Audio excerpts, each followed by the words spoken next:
สบายดีพี่น้องมัจขู่ทุกคนเด้อไปกินน้ำลูกไปกินน้ำไหม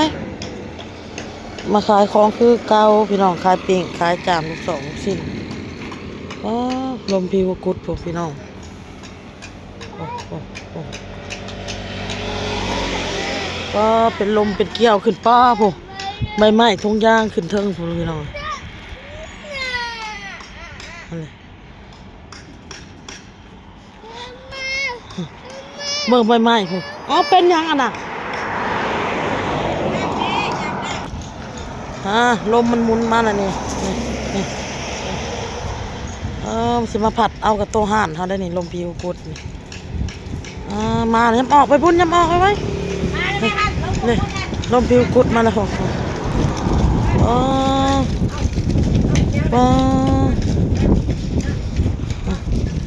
ขี้เหนียวใบตองพี่น้องพวกคัดพ้นโต๊ะนี่แห้งขนาดได้นี่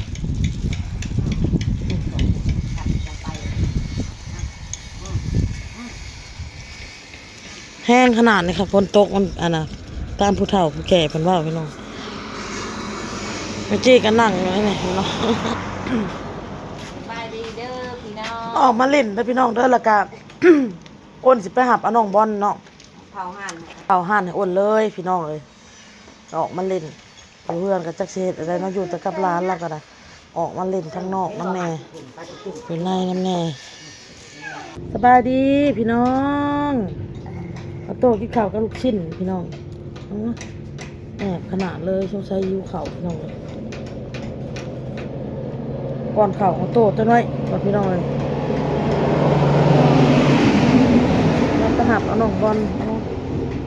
ใบบุญแม่เอาไม้เดียวไปนอกค่ะอันนี้อ้ำลงมาก่อนเข่า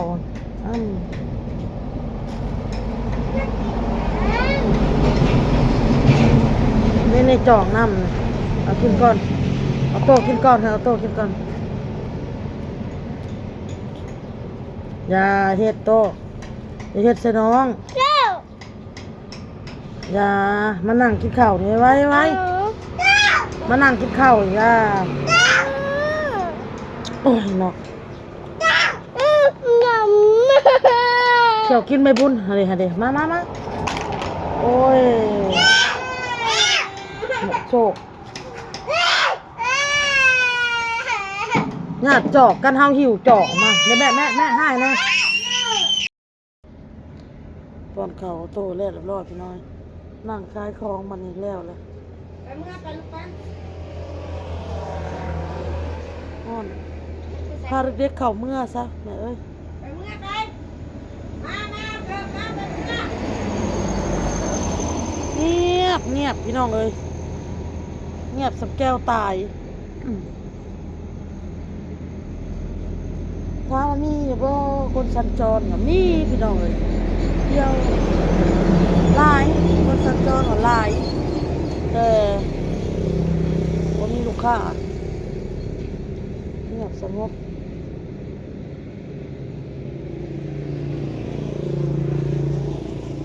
อยากกินแต่น้ำเย็นๆพี่น้องอากาศมันร้อนนะอยากกินแต่น้ำเย็นๆก็จะมีแห้งน้ำมันเย็นๆ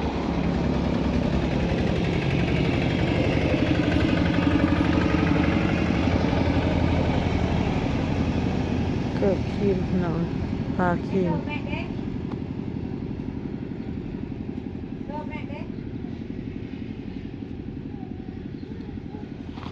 น้ำมันก็จนจะบ่มีขายแหละพี่ลึกพี่โลลิน้ำมันหลดกันแล้วพี่น้องเอ้ย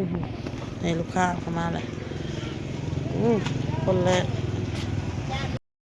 ลูกค้ามาซื้อมากินนี่พี่น้องคนหนึ่งคนซื้อหาไม้มากินนี่ลูกค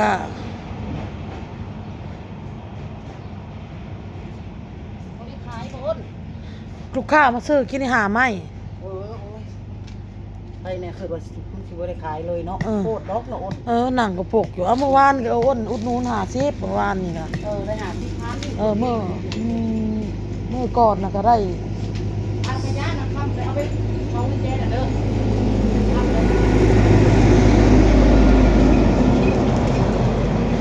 อนมื้อนี้ฮ้อนเอ้าขนาดเลยฮ้อนเอ้าจนแบบเอาโทรหาเจ้าออกมาน อนได้นอนรับเมื่อยลูกแต่เด็กๆหนึ่งเขาลงวัดนอนผมก็เลยนอนเลยเขาไปเขาคนพยัญเขาเลยเขาบอกหน้าไปติดแบบ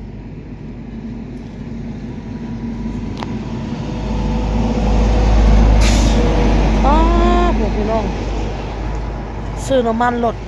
ตุก20ลิตรนั่นน่ะโลดตะโพดซะคือว่าเราซื้อให้ไว้ยามมันอึดนะพี่น้องเนาะน้ำมันกาลิตรหนึ่ง37,000น่ะซะน้อยลิตรหนึ่ง37,000น่ะ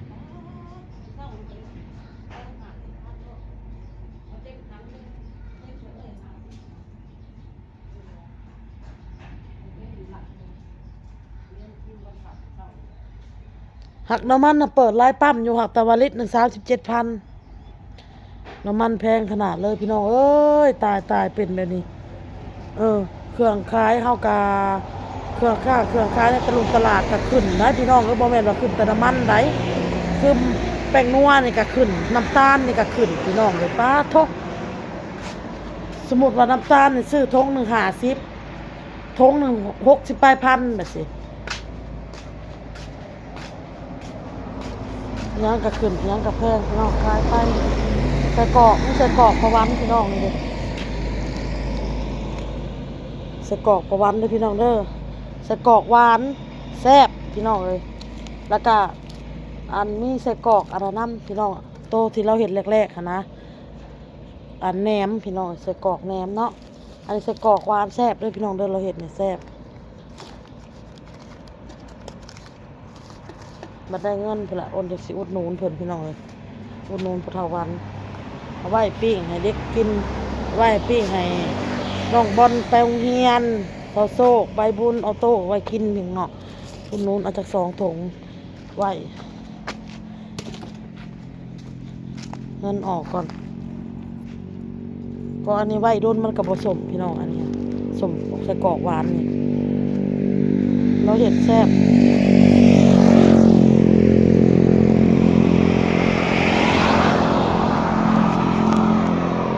ขับแป๊บเดียวสิขับแล้วพี่น้อง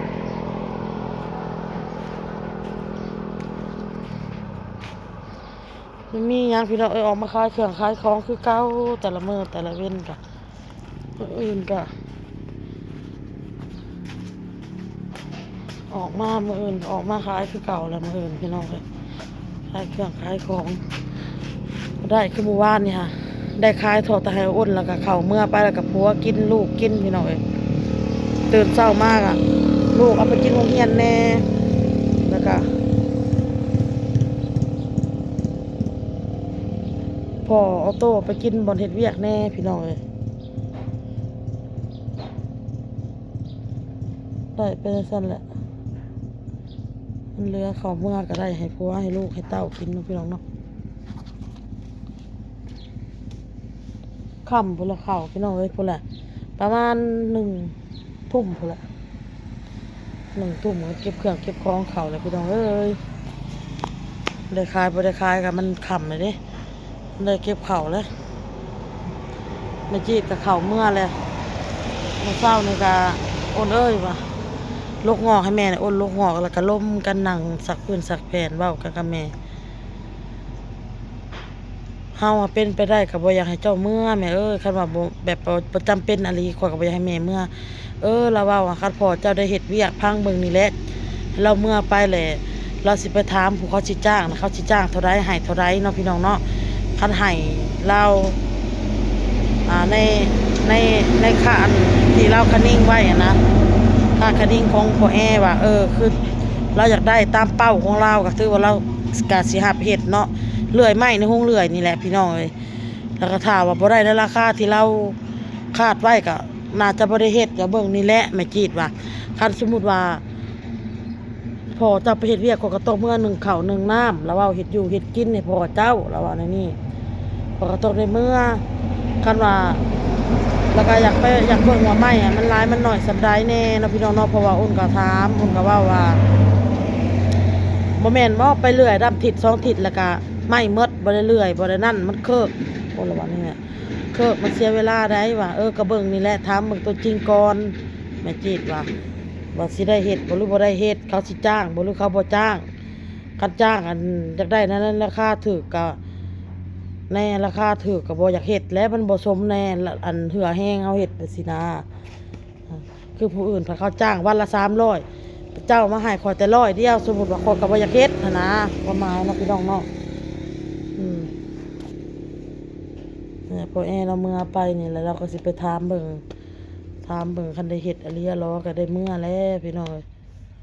แม่จีดก็ได้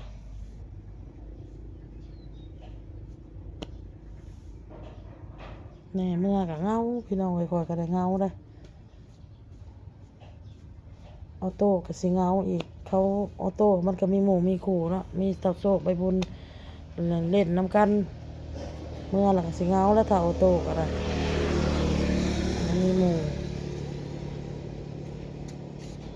ทำมาแรงมาเฮ็ดหยังกินอ้นแม่จะสิเฮ็ดหยังอยากหยังเนาะเขาถามกันแม่เมื่อแล้วครับมีเวียนหรือว่ามีเรื่องหันเรื่องนี่ก็สิล่มกับแม่ปรึกษากับแม่เมื่อแล้วก็สิปรึกษากับไผสิเว้ากับไผก็บ่คือเว้ากับแม่นะพี่น้องพี่น้องคลิปนี้ก็ได้ออกมาขายเครื่องขายของคือเก่าเว้าเรื่องแม่จีดนี่แหละบ่อยากให้แม่เมื่อพี่น้องจำเป็นก็ได้เมื่อแหละให้ได้เนาะพี่น้องเนาะเราก็อยากได้เงินคือพ่อก็คันว่าเพิ่นยังจ้างเฮาอยู่เรายังมีเหือมีแฮงเราก็อยากเฮ็ดเราเอาเนาะคือ FC เห็นแหละพ่อเรามาแล้วก็มีหยังเราเฮ็ดโดยได้พี่น้องปุบปับโดยได้คันว่าลูกนี่มีหยังต้องการให้เราเฮ็ดบ่เราเฮ็ดโดยได้ปุบปั